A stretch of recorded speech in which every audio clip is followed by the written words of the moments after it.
So I don't have anything as well organized as Dr. Hammerman's presentation, but what I thought I might do is a little bit of an overview of how we come to think about media writ large within the Islamic tradition, but also sort of in the American kind of context. What is this, what does it mean? What do we actually mean when we talk about media? Is it film? Is it television? Is it art? Is it cultural production? And I know Dr. Porfarzadeh will be hitting on some of those topics.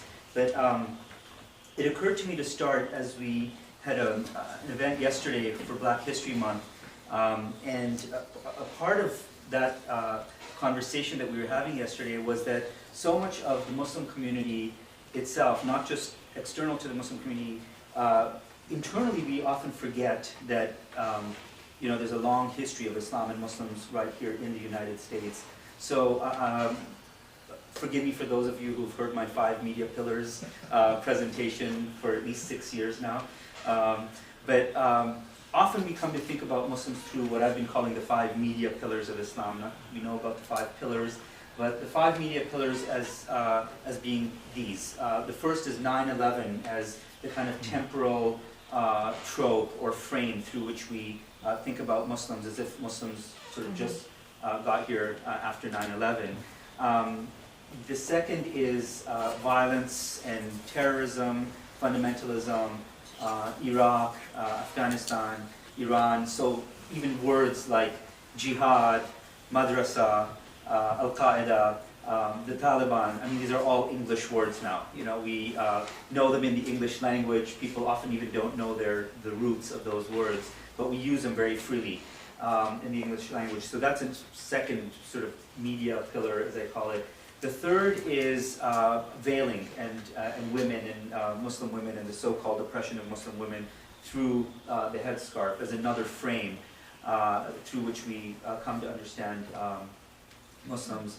The fourth is this idea of Islam and the West, and I'll come back to that at the end. But this idea that Islamic values and the West or Western values are not compatible. So this has kind of brought a lot of questions or debates and conversations and discussions around Sharia taking over and things like Butterball company offered halal turkeys last year for Thanksgiving, and one of the things is the day before Thanksgiving we all got these notes saying there's this boycott of Butterball because they're offering halal turkeys, and the reason being is because Sharia is taking over. That this was cited as an example of Sharia taking over, and then Whole Foods had a similar incident. They had to take out their halal section, and they were apologizing, and we thought it was a joke, and we actually found out it was real. Butterball had to kind of not, they were overwhelmed with the number of calls saying you are supporting the Islamization of America, and just by offering halal turkey. So this trope of Islam and the West, which I'll come back to, is really, for me, the most problematic. It's kind of pits Islam and Muslims as if they're foreign to America, and we know that even before the founding of this nation, there were Muslims here. And Sylviane Diop's book, again, which I'll come back to, Servants of Allah, African Muslims Enslaved in the Americas, as well as Ellen Austin's book, African Muslims in Antebellum America, I think are good examples and reminders for us, both in the academy, in the general public, as well as amongst Muslims, within Muslim communities, to remind ourselves that when we talk about Islamic history in America, it is the history of African Americans and what we should be just calling American history. So even when we come to study Islam, the idea that we often pit immigrant Islam or post-1965 Islam against African American Islam, and one being more authentic than the other, or one being more orthodox and heterodox, I would put out there that it's more important for us and maybe more beneficial to think of, regardless of all the heterodoxies or the differences within theology, that there's a long history of Islam right here in the Americas, and that slaves that were brought over, up to 20%, Sylviane Diop argues, were Muslim. And there are slave narratives which tell us how the slaves prayed, where they prayed, how their literacy in Arabic was in fact was seen as a problem, and so it was seen as a coded language that was be used against the state. And we have many of the rebellions, and we know in Central and South America as well, there have been revolts and rebellions against the state, but by slaves, slave revolts, and Arabic played a critical role in the language and medium that was used for that. So that's the fourth sort of media pillar, the Islam and West. The fifth is the Middle East. The Middle East, so if 9/11 is the temporal sort of frame, the Middle East becomes the geographic or spatial frame through which we think about Muslims. And often that's pivoted around Israel-Palestine. So it's not the beautiful fountains or architecture or things like this. Although we know that in the Gulf, we think of Dubai, the malls, and the kind of Las Vegas-ification of Dubai. So we know we have that, but the idea is that when we think of the Middle East, it's immediately linked to violence, and it's often around Israel-Palestine, although that's changing increasingly with the kind of so-called Arab Spring. And we know that the majority of Muslims live outside of the Middle East, predominantly in South and Southeast Asia, and then to remind ourselves of the long history of Islam in America.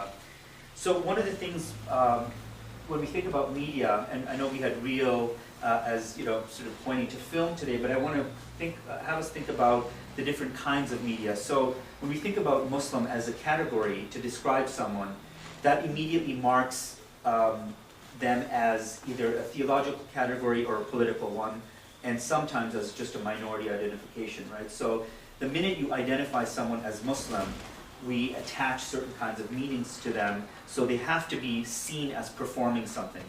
What do I mean by that? If we look at Muslims or Muslim characters in film or on television, it's usually around these 5 media pillars, like they're either there to denounce terrorism or the themes are around terrorism. We can name numerous films. Jack Shaheen has done this book called Real Bad Arabs, and out of the 100 or so films that he reviews since the early 1900s, there are like a handful, maybe 5, that have positive depictions of Muslims. So there's this whole sort of archive of films which reinforce these kinds of stereotypes. Mind you, earlier stereotypes were not just around terrorism and violence or the oppression of women, they were also around the kind of fantasy worlds of harems and whatnot. We see that in cartoons like Aladdin and others, that there's this kind of fantasy within that. And so there's still some of that as well. But what we might call the kind of Orientalist fantasy, both the kind of attraction towards the Middle East and all its fineness and frankincense and myrrh and carpets and all these sorts of things, and the sort of repulsion, against not being our way of life or the oppression of women. So it's this kind of back and forth. So this idea of when you mark someone as Muslim, one of the questions I want to bring to our discussion is, what does that actually mark someone as being? And what do we expect of a character or an artist or a cultural producer when they are playing a Muslim character or they are presenting themselves as a Muslim? Is it a political category, so they're there to denounce violence, or Muslim women are called upon to show that they're not really oppressed?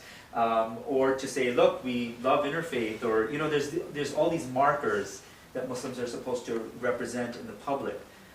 So are there other ways outside of just being Muslim that one could be marked without being signified by these 4 or 5 tropes? So it's just something for us to think about.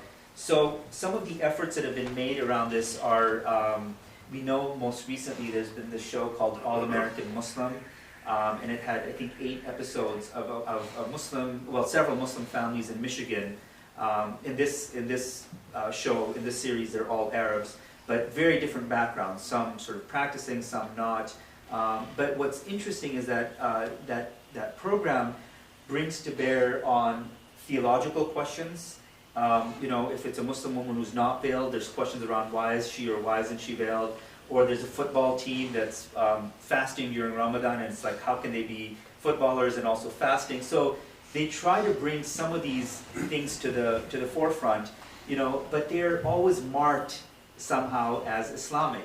Now, what Dr. Hammerman was saying earlier was that, if Jews were kind of quote unquote mainstreamed, how would that look for Muslims? If they were just mainstream and they were incidentally a Muslim on screen or on television, how would we know? And would we as an audience want more from them? So if they just incidentally are a Muslim, but they're not talking about Muslim issues or Islamic related issues, would we actually hold them responsible for saying, look, there's such few of us in the media, do you have a special responsibility to say something against terrorism, or to say something about how Muslim women aren't oppressed, or should they just play their characters, right? So it's a kind of two-way street. There's also the issue around Muslims who, the issues around, of course, race that we just discussed, but also around theology.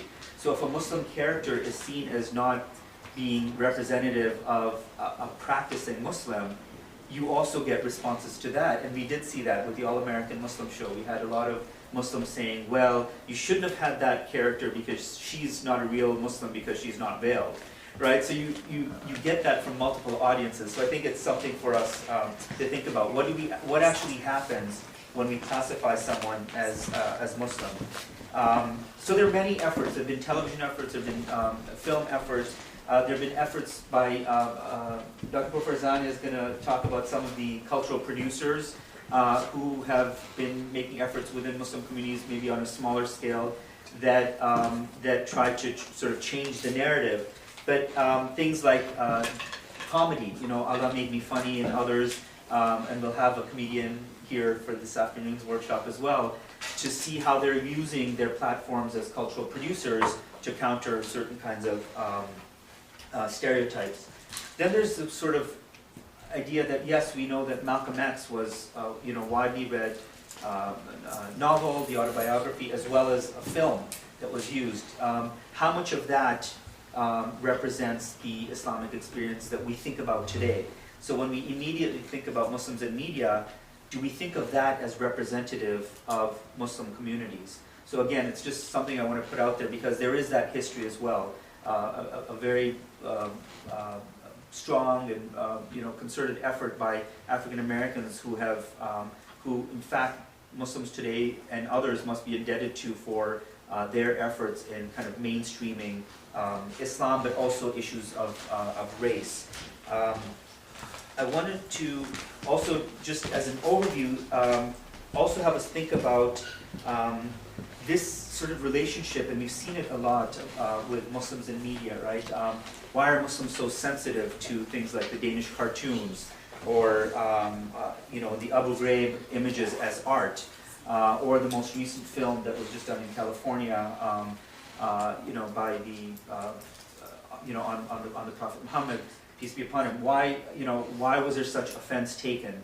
And so there is, maybe something we can think about throughout the day is this relationship about representation of Jews and Muslims in the media, but also the idea that on the one hand there's a freedom of expression there, and also there's the freedom of religion. And by freedom of religion, we also mean freedom of protection from insults to one's religion. So maybe one of the interesting overlaps or disconnects is that when Muslims are portrayed, it's still heavily signified or framed through theology. So there's still a lot of questions that emerge that are theological when it comes to Islam and Muslims. And we might not see that so much amongst Jews in the media. And maybe we can debate that, or we can have a conversation around why that might be so, given that both are sort of minorities in America who have both suffered enormously at the same time, and can use certain tropes that you could see as overlapping of, tropes of victimhood, for example. But why is it that that's not always the case? So maybe to think about some of the disconnects. I'll just to give us one more thing to think about. Yeah, sure. I just wanted to see if this image comes up. Yeah.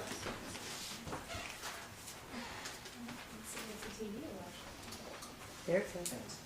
So I did a PhD years ago in anthropology on artists, Muslim artists, and one of the interesting things for me was I was actually working with imams in New York City and moved from, as I say, mosques to museums to think about what these artists, who incidentally are Muslim and sometimes self-identifying as Muslims, were doing in the art worlds as another kind of medium, in another medium.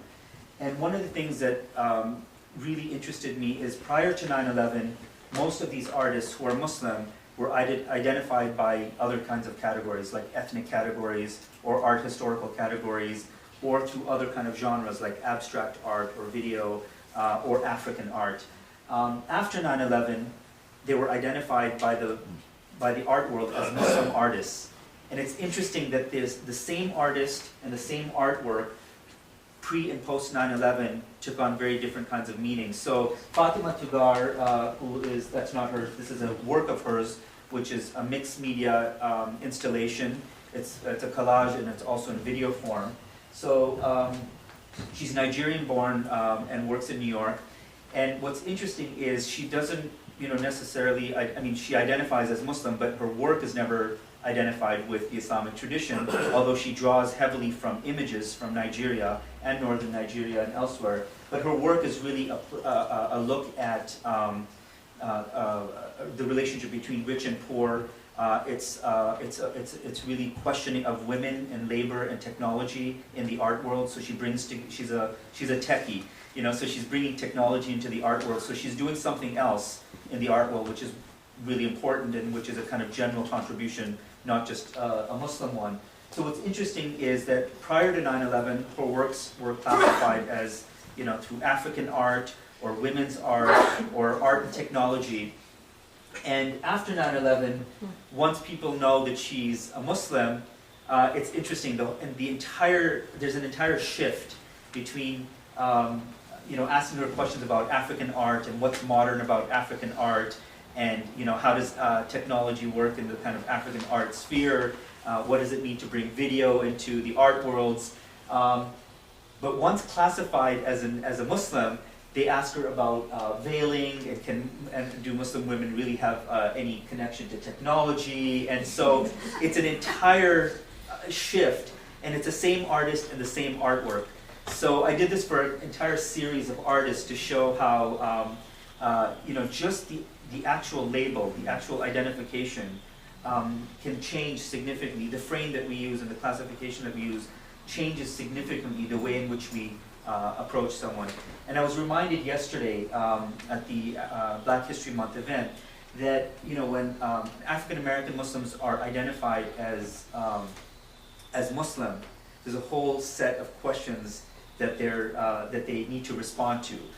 When they're identified as African Americans or by race, there's another set of questions. And what they're trying to bring to the fore is that, look, we are drawing on a distinctly American history, that our history as African American Muslims is an African American and American history, and that they draw from the kind of slave narrative. So I sort of maybe want to close with, just in this month of African American history, to look at some of the other kind of media, poetry, and maybe it can be arts, it can be humor, it can be multimedia stuff through news, stand-up comedy, of the different ways in which people attempt to be represented, self-representing and represented by others.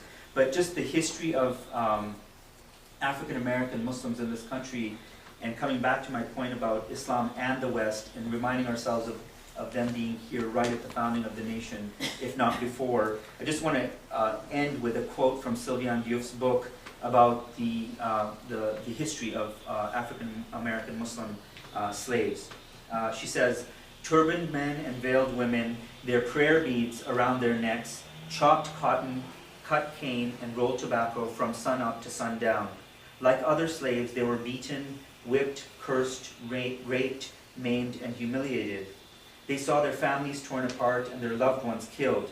In the midst of abuse and contempt, they continued to pray, to fast, to be charitable, read, write on the sand, help one another, sing their lonesome tunes, and display pride in themselves, their religion, and their culture. The African Muslims may have been in the Americas the slaves of Christian masters, but their minds were free.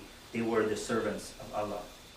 So just something more for us to think about. Thanks.